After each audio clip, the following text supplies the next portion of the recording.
It's a sign of good health. It's a sign of maturity to reach out and get help when you need it, to be connected, to know that we can't all function independently and alone in the world. Sign of strength is to recognize when you need help and to reach out and get that for yourself or to offer it to others. I think people have fears about counseling, people have fears about medication. What I try to do is just sit and say, well, we're doing counseling now. It's not so bad, is it? Is this positive or is it a negative thing?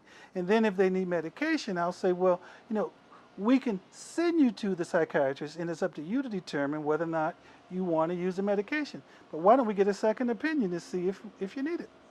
People with fears of being labeled in some way, I try to encourage them to try talking to someone to see if that's in their experience. They might think that that happens as a result of getting some help. My hope is that if they meet with a professional, that they wouldn't leave that meeting with that feeling, that they'd realize that they're being treated as real human beings with real concerns and not being labeled. It doesn't necessarily have to, work per se. Go give it a try. See what it's like. See what your experience is like.